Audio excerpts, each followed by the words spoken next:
So strive, thrive and grow. Nothing grows without attention. A plant, if you don't water it, it'll die. So we need to be working on that. I've heard some clubs say we don't do the DCP. Well, I say, why don't you do the DCP? Having said that, DCP is about mainly individual achievements and some club achievements.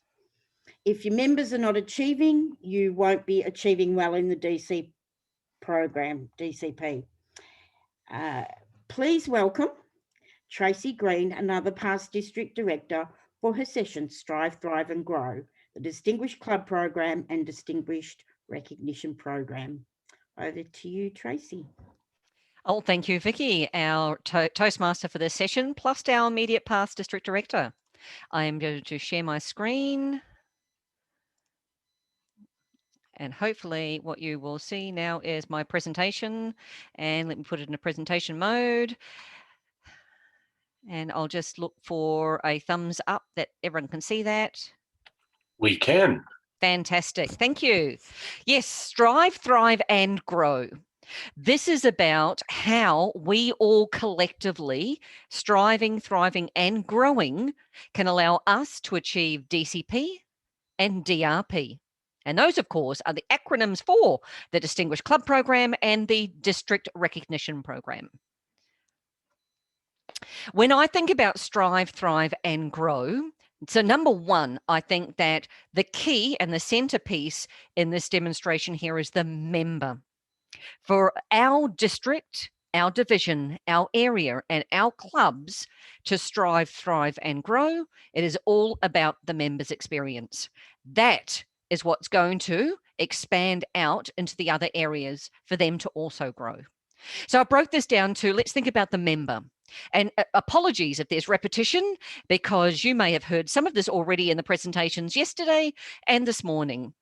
But repetition's not necessarily a bad thing, because if you didn't hear it, or maybe it didn't register, hopefully now it will. So let's think about the member. If that is the key, if that's the core to our success, well, then the member itself needs to feel valued. You know, that whole what's in it for me? That's what it really comes down to. When you've got visitors to a club, that's what their focus is going to be. When you've got members that you need to retain, that's what it's going to come down to. So what's in it for me? What's the value I'm going to get from my membership? What's the benefit I'm going to get? How am I engaged? And how do I contribute? And how does being a member of a club contribute to me? So ensuring that we're very clear on our club's purpose and what we're wanting from our members and what we're giving to our members becomes incredibly important. But that, the member, will then flow into the club itself. What's the culture of the club? Do the club recognise their members? Do they follow the Toastmasters International Program? And is it a successful club? Or is it striving for success? Are the members all engaged? And then that flows up, of course, to the district. Is the district engaged? Do we hear from the district?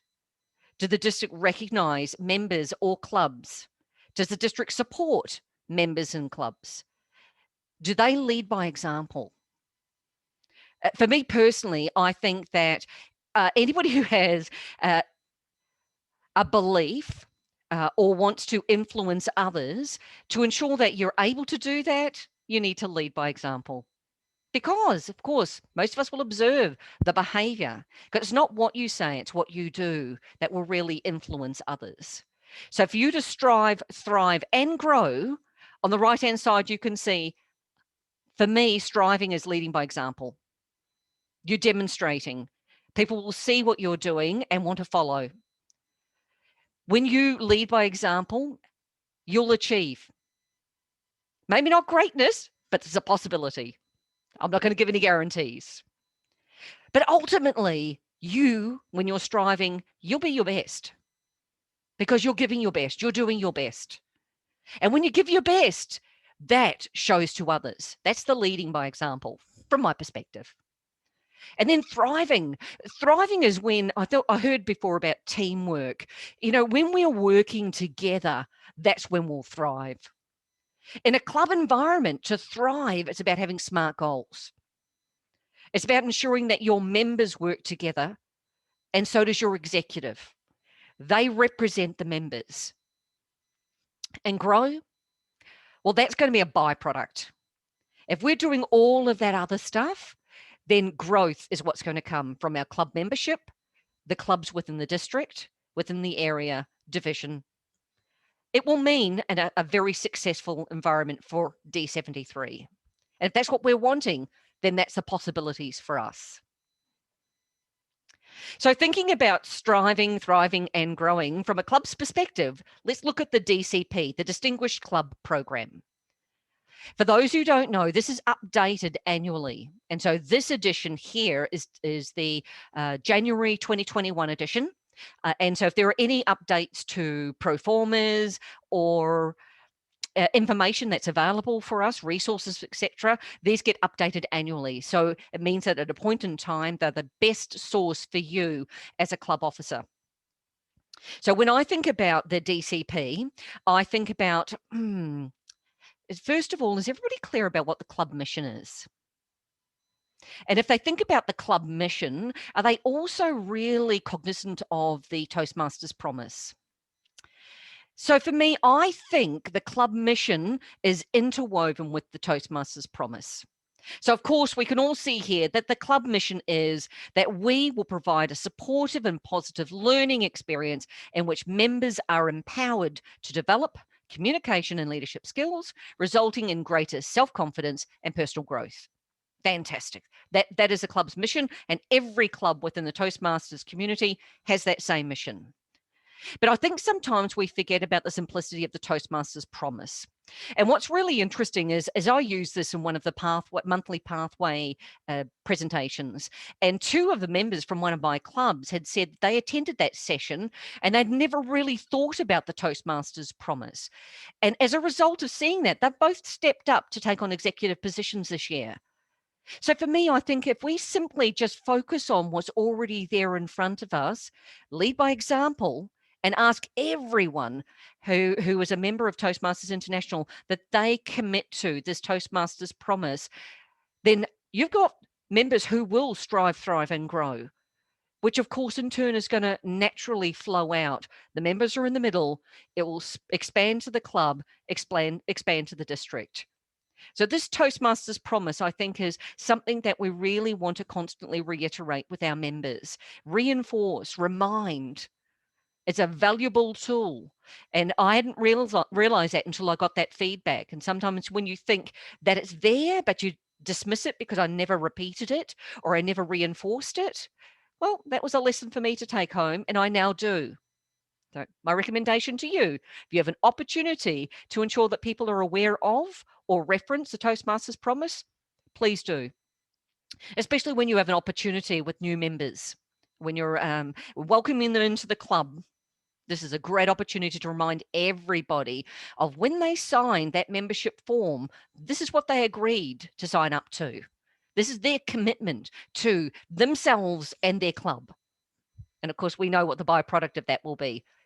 Strengthen the club will flow on to the district. But when we think about the Distinguished Club Program in itself, and if anyone's seen the dashboard, which as district officers you would know, it's broken up into 4 components. And this is all referenced in the leadership handbooks. Education, membership, training, and admin. So if we think about education, we know now, and Sue has already highlighted, that the education recognises pathways only. So from Pathways perspective, you can see that it's broken down to 6 potential goals that you can achieve from an education point of view, 2 goals that you can meet from a membership point of view, 1 goal for training, and 1 for admin. I always think of the admin and the training as the easiest parts for us to achieve.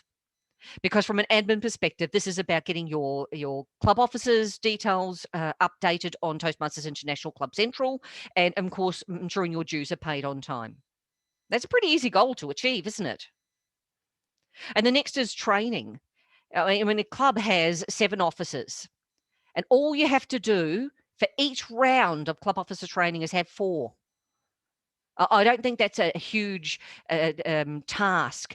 And I don't know about you, but one of the benefits that I see from Zooming, this online environment, it means that access to club officer training is there's greater opportunities for that access. You know, when it eats into, typically it used to be on a Saturday or a Sunday, and it'd be 4 hours out of your day. Whereas now when you can actually do it from home, I think it's really easy to schedule that in. And if you have challenges in selling that, then highlight what it used to be like when it was face-to-face versus this online environment, and how easy it is for them to access 8 opportunities. We have 8 divisions. So there's 8 opportunities, and sometimes more, for attending club officer training. And of course, we've got to do that twice.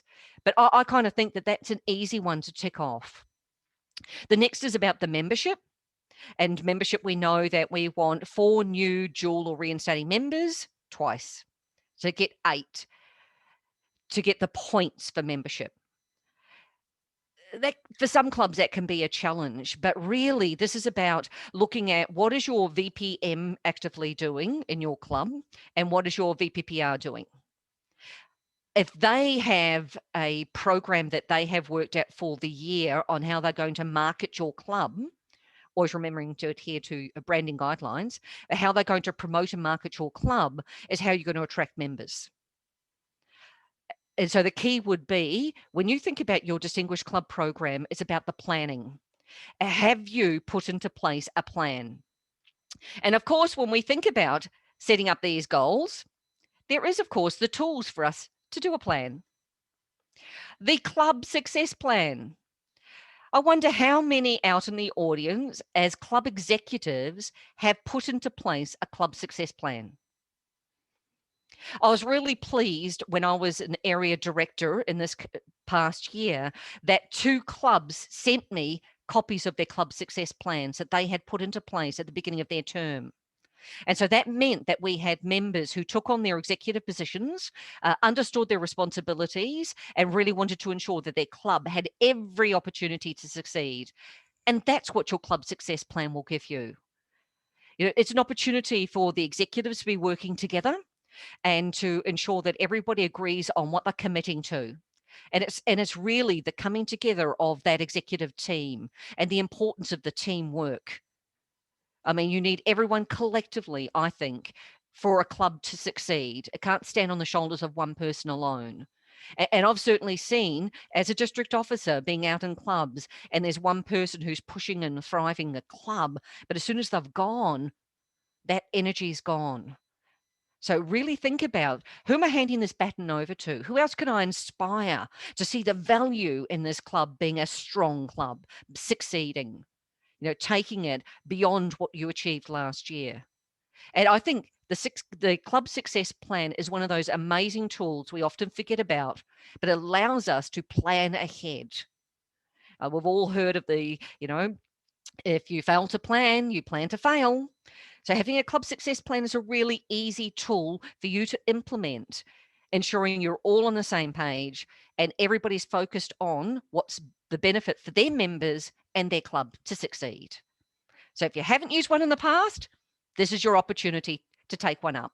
And if you're not a club executive, but you're in a district officer position, this could be an opportunity for you to influence and inspire when you go and do your club visits. But a club success plan is not the only tool that allows for a success. The other tool you've no doubt already gone through over this weekend is the value of the moments of truth. And this is an awesome tool. And it's recommended you do this at least annually, every club. And it doesn't matter whether or not you're a strong club already or a struggling club. Feedback is the opportunity for you to grow. This is about knowing, what am I doing well and what can I do differently? And it's an opportunity for every single member to be heard, not necessarily just new members, because sometimes clubs struggle with ensuring that long-term members are also engaged. Your moments of truth is an awesome tool. And we know the 6 areas that they cover. You can see here your first impressions, your membership orientation, fellowship variety communication, program planning and meeting organization, membership strength, and achievement recognition. I don't know whether or not you've noticed, but those are the same areas that are in the area director report. That the same areas that an area director, when they visit a club, will focus on for the purposes of their report. And that's another opportunity for feedback. So moments of truth within your club, those same points will come from an area director on their perception of the clubs that they visit, and hopefully will inspire and motivate clubs to continue to grow and be stronger. So some awesome tools out there that are highly recommended. The next is, of course, where do you see all this information? Some people say, oh, I don't follow the DCP. Well, like Sue, I'd be asking why? The DCP is an awesome way of you showing the strength of your club. The clubs that I know that always get 9 or 10 goals are incredibly strong, engaged clubs. Their members feel like it's part of their family. The members are inspired and look forward to every single meeting. And the members, whenever I've visited these clubs, the members seem to really want to go above and beyond and constantly give back to their club. So the DCP is a way of you showing to the external world how good your club is. I mean, even if it's distinguished, select distinguished, or president's distinguished, it is still showing a club that is striving to succeed. What are you going to take away when you go back to your club? Not just as a district officer, but as a member. Do you want your club to succeed? Do you feel you're getting benefit from your membership? And if you're not, what do you think you'd need to do differently? Remember, whilst the member is the core and the foundation of the success overall for a district, it's also us as members. It's our responsibility to ensure that we're getting the most out of our membership. And what you put in is what you're going to get out. And that can be reflected in the Distinguished Club Program and the club's dashboard, which we all know is on the Toastmasters International website. We're now going to move over to District Recognition Program. And so before I go into this, I'd like to call upon our Zoom master to break everybody up into 3 groups. I'm going to stop sharing my screen and allow us to come back. And Mr. Zoom Master, if you could divide everybody up equally into 3 groups. One group number 1, is going to be looking at area. Group number 2 is going to be looking at division, and group number 3 is going to be looking at district. So area, division, and district. And sorry, go. Yep. And the thing that I want each group to focus on, so if you're in the area group or the division or the district for that specific area, division, or district, I want you to think about the struggles that they could expect. So for example, if I'm in an area and I have one struggling club, what's a repercussion of that struggle? And what are some of the things that I can do to overcome that?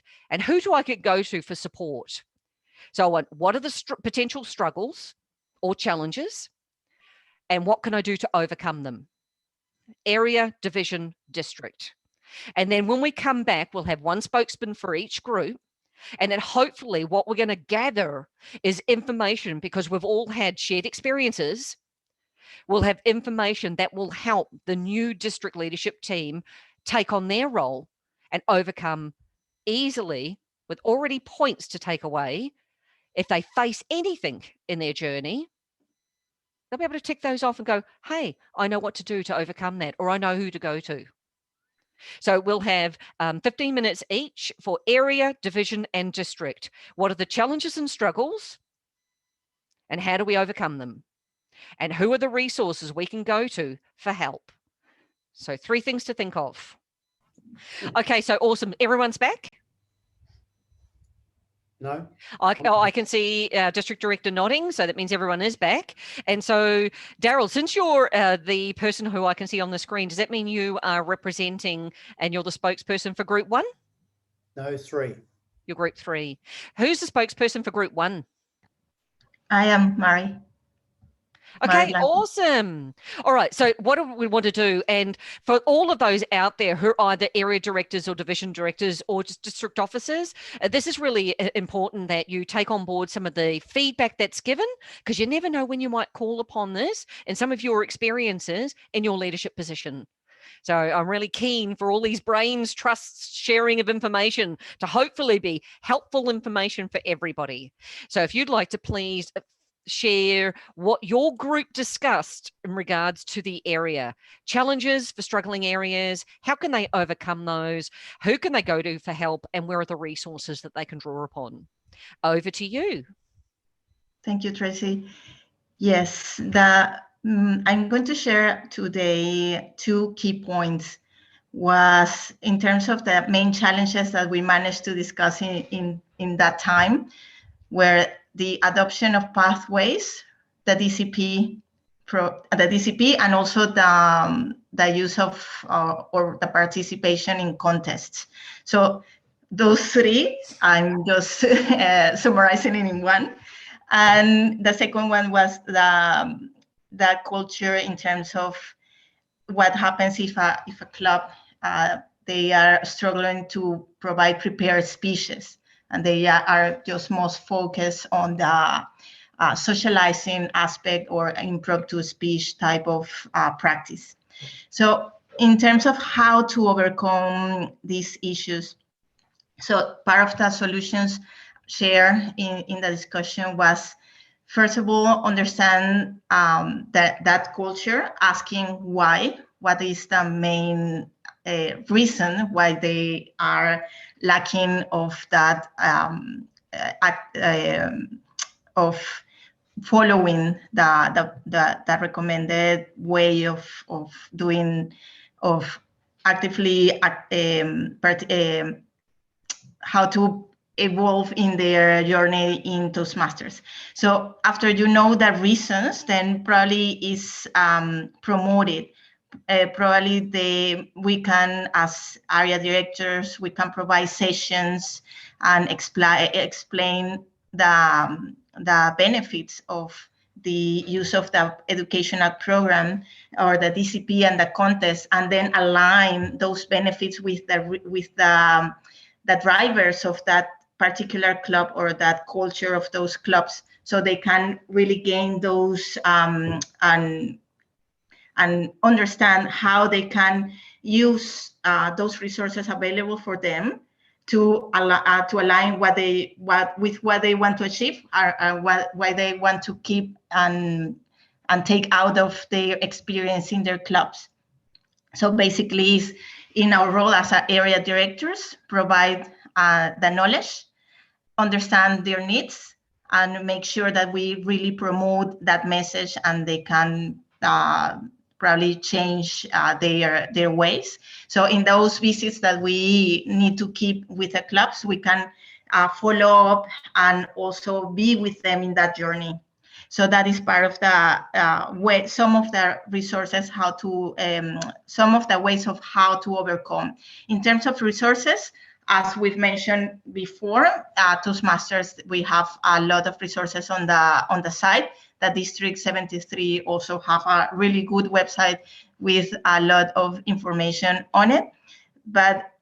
And of course, the teamwork, as you mentioned, Tracy, before, it is very important to reach out to others and ask for help and keep these sessions going. These open communications are really good. Thank you. Awesome. Thank you so much, Mari. And it sounded like it was an interesting discussion in your group. Yes, indeed.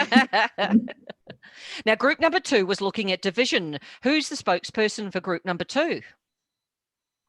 Woohoo, go Jan and Eddie. Jan and Eddie? I'm first, and then I left. We talked about the introduction of pathways to some clubs is a problem, and another problem was clubs that do not perform well or don't get any points in DCP. We discussed a corporate club that, and someone suggested that if you're corporate, then the structure of DCP actually fits in. And I came back for Peter's sharing how a club was going to close, and as a division director, he went in and was proactive and got the club started again. So that was a really good feedback. So over to you, Eddie.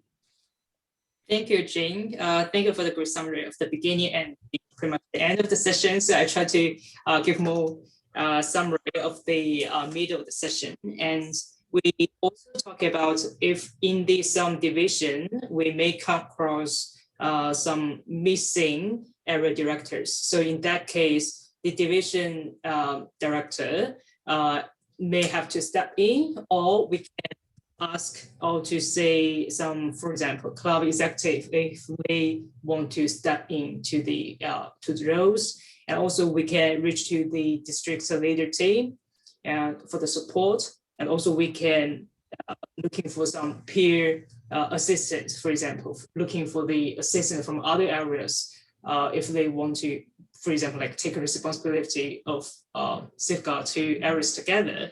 And then there's another question is how to recognize the person who stepped into that role. For example, if the club executive president stepped in as area director, and how could we recognize or call that person? What we have learned from the session actually is according to Namrita, actually they can ask their what they are doing and learned in their pathway, because there is some educational program, and also for the people who, you know, like from division level, people can notice it. And if someone want to step forward and to take some responsibility from division or even district level, so this going to be a great experience and growth for them as well. And also, yeah, and then we finish the session with the great case from Peter, how to support a club that approached close and now still stay active. Personally, I think that's a great scenario or case to share with all the areas as well, how as an area director, you can work closely with the club, struggling club, help them survive and thrive. So yeah, that's all from our session. Thank you. Thank you, Jan. Thank you, Eddie. And thank you, Eddie, for referencing the title, Strive, Thrive and Grow. I like that. Our third group was District. Who is the spokesperson for the District group? Daryl. Hi, Daryl. Over to you. I got picked on for that. Voluntold. Just a word, don't pick up a pen when you want to make the notes. No, thank you very much. Our group, we had a very good discussion about our group, the challenges, struggles, and how to overcome them. Was some of the like, as has been focused on already about the clubs, the numbers are down, but we can use the resources to get back up to clubs. Now, do we look at the past, or we look at the future, or what we have already? And one thing that came up was looking at the DCPs and where they are situated and how you can help them get back up to there by using all the resources we have available. Yes, we have lost some clubs and percentages are down, but it's probably because of the COVID world, we're actually focusing a lot more on that, I believe, rather than just looking forward, because clubs obviously close every year. As things happen in areas all around the country and around the world. So I think you're focusing more on the forward and how then to keep retrain and to keep members in the clubs, and look at how we can keep them through everything we've learned. So I don't think I need to go into everything we've learned over the last 2 days. It's all those resources are there to help improve our clubs where they are at the moment. And it really doesn't matter whether you're a high performing club or a lower performing club. But one thing also came up was follow up to people why they left in the first place. And when we follow up when new members come or new guests, why not follow up? Why'd you leave? Was there a problem? And like we've heard before, didn't like the culture of that club, but I liked someone else. And that's fine. Recommend go somewhere else. Don't be afraid to ask for help. and then use the publicity we've been talking about also today and yesterday. A district leader level, club leaders using the quality brand. We've got the brand there. Again, we've discussed all these things already. There's nothing really new. Pathways. It's a common thread about pathways, it seems. Yes, it was clunky in the beginning, but I think it was only clunky because I've only been around 5 years. I know the legacy and I know the pathways. I was excited about the pathways. To me, it didn't make any difference, but we got people who've been around a long time. What are you going to do this for, you know? But think about the new people coming to our clubs. They do not know any different until you mention it or you show them a book. And I believe I was in that positive about it, but then I stopped and thought, I need to take the time to learn, get on the computer for a couple of hours and fish around amongst pathways, come to the pathways presentations. It's here to stay. It's not going anywhere. It's improved a hell of a lot, if I can use that, because it has. It really has. It's come a long way. And then some clubs run really well. Focus on, leave them alone a little bit or just keep in touch like we do. The links, almost time. Is that time now? That's time. Online, face-to-face, be flexible with your club. Back to you, Toastmaster. Awesome. Thank you so much, Daryl. And thank you, everybody, for feeding back what you've brainstormed on some of the issues that we could experience and how we can go about solving for that, or who we can reach out to for help. I certainly heard about their struggles with pathways, and everyone is aware and cognizant of the fact that the district runs a monthly pathways training program. And if you or any member of your club is struggling, then that's what you can refer them to. And that's what I've certainly done. And I know that that's made a difference to those members. So to remember, it doesn't all have to sit on your own shoulders. There are other resources out there, and there are people you can actually go to help, to get help from. The other thing I'd ask you is, who here has themselves a mentor to support them in their leadership journey? And if you haven't, may I suggest that you reach out to someone who you feel could help support you in your journey. You don't need to do it alone. There are so many willing volunteers within our district who would stand up and say, yep, I will help you as best I can. So seek a mentor. But hopefully everyone has had an opportunity to take something away from this feedback. And if they come across it, then they may already have that information up their sleeve.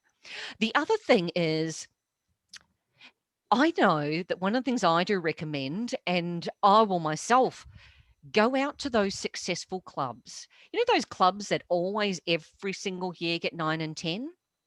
What is the secret to their success? And then share that back with your own members. So if you're an area director and you have clubs that are struggling, maybe suggest that they go and visit successful clubs. It's amazing what you can pick up. I certainly know that as an area director, I was visiting Port Melbourne, and I happened to be there for one of their creative evenings where it was all about silence and the power of the pause. Mm-hmm. I greedily stole some of their ideas and took it back to my own club, and it was incredibly well received. One of the things I suggested to that club is about sharing what they do well. Why not write an article for the district newsletter about some of the creativity that you can inject into your own club meetings? Just a suggestion, but it's that sharing of that knowledge is how we all grow. Going back to my presentation, let me share my screen. The district recognition. So we've talked about the DCP. Now we're going to look at the DRP, which is what you've just brainstormed, because there's 3 areas: the area, the division, and the district under the DRP. But the DRP's focus is all about promoting, developing, and sustaining quality clubs. Hence the whole reason we're talking about the club, because remember, the member is core, and that member will stay because they're engaged in a quality club. And that's what we want to continue to grow. So in thinking about a distinguished area, for those of you out there that are area directors, I just want to call out some of the things that you need to be really cognizant of. You've probably already covered this, but do be aware that an area to become distinguished, select distinguished, or president's distinguished, first and foremost must not have lost a club. There must be no net club loss. If you lose a club and gain a club, that's okay. But if there is a loss of a club, that impacts your ability to become a distinguished area. Just saying. Plus, it's really important that you get those club visit reports done. Those club visit reports are invaluable. They are the moments of truth from your perspective for the club. And I think Sue already highlighted how many get to read that. So it's important that they follow the feedback process that we all give, which is constructive. It needs to be your perspective, but also constructive, and giving tips for what a club could do differently, or highlighting what they're doing incredibly well. And maybe if they are doing something really well, suggesting to them, why not go out and promote that? Share that with other clubs that are struggling, or pop an article in the newsletter. So area director, these are the things that you need to be aware of. Just as I said before about a club success plan, area directors, this is a great opportunity for you to prepare an area success plan. What are you hoping to achieve with your area? What are you expecting from the clubs within your area? And are you planning area council meetings? I mean, as an area director, I chose to hold them monthly. And the reason I chose to hold them monthly was it was an opportunity. If anybody in one of those executive positions for my club had any questions at all, they knew that there was a forum for them to come to and ask those questions. It's an opportunity to provide that support, because that's how I saw my role. It's about supporting the clubs that were in my area. But either way, you need to have at least 2 area council meetings. So start planning that and liaise with your clubs to ensure you have that in their calendars. Division directors. Division directors also have the same note down there, which is must be no net club losses. So just as area directors were impacted, so are division directors. That's why it's really important for us to look at when clubs are struggling, how can we help them get back on their feet? Because we don't want to lose clubs. I mean, Daryl did highlight that sometimes there's natural loss of clubs. Every district experiences it, and they happen for various reasons. But if there is an opportunity to overcome an issue that a club is experiencing, then why don't we rally the support and do our best to help that club? It takes a lot of effort to start a club. You don't want to just throw it away. One of my experiences with a corporate club was a splitting of the corporation, which meant that the club was going to be folded. However, in the end, the organizations agreed that one could take ownership of it, because that was the suggestion from me as their area director at the time. It meant that they didn't have to go through all of the pain of trying to register a club, getting the corporation to fund the fees that they needed to set up a club, and all of the effort to get to 20 members. It was much easier for us to rebuild the club than start another club. And they did. And they got to a distinguished status at the very next year. It is possible. So make sure you've got a team. Remember, it doesn't all have to sit on your shoulders. There is a team out there to help support you. From a distinguished district's perspective, so of course, a distinguished district is, of course, the success of the clubs. As we know in our model, the member flows to the club, which flows to the area, flows to the division, which of course flows out to the district. So for a district to be successful, the district will have a success plan. And knowing Carl, he would already have that. As soon as he had thought about stepping up for the district director role, I imagine he already had a district success plan already in draft ready. He's a super organized person. So having a district success plan will mean that Carl will lead a district to success. His division and area directors, they, of course, are here for their training. So part of the role and part of what they need to achieve to become a distinguished district is ensuring that their district officers are all trained and have an opportunity to be trained. And of course, Carl, as the district director, has an obligation to hold district council meetings. There are only some of the aspects of the distinguished district criteria, but these are all available, and I'll upload what I've just downloaded from TI, the latest handbooks, if Carl has not already shared those. So, of course, where do these all flow? We saw that the dashboard has, of course, a dashboard for the club. It also shows a dashboard for the area, the division, and the district. They all, of course, flow into one another. And everybody can go and have a look at the dashboard on the Toastmasters International website. If you're new to a district officer role, I don't know whether you knew, you can actually see a dashboard for every single district throughout the whole of Toastmasters International. They're available for you to look at.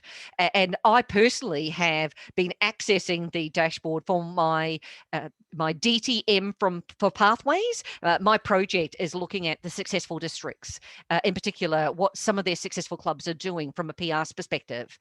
And I'm hoping to be able to finalise that in July, and hopefully that'll have some learnings. But the district dashboard can be an invaluable tool for us to also look at who we maybe could look at for what are they doing to succeed that we could learn from. Because remember, Toastmasters internationally is a community, and it's a community of resources for everybody. I've PDF'd my presentation, and I will upload it onto the chat box in the files for anybody who wants to take that away to reference. So for me, that ends my presentation on what is the DCP versus DRP for us to strive, thrive, and grow. And hopefully you've taken something away from this presentation that will help you in your journey as a district officer. Are there any questions? Because I think I may have a minute or two left.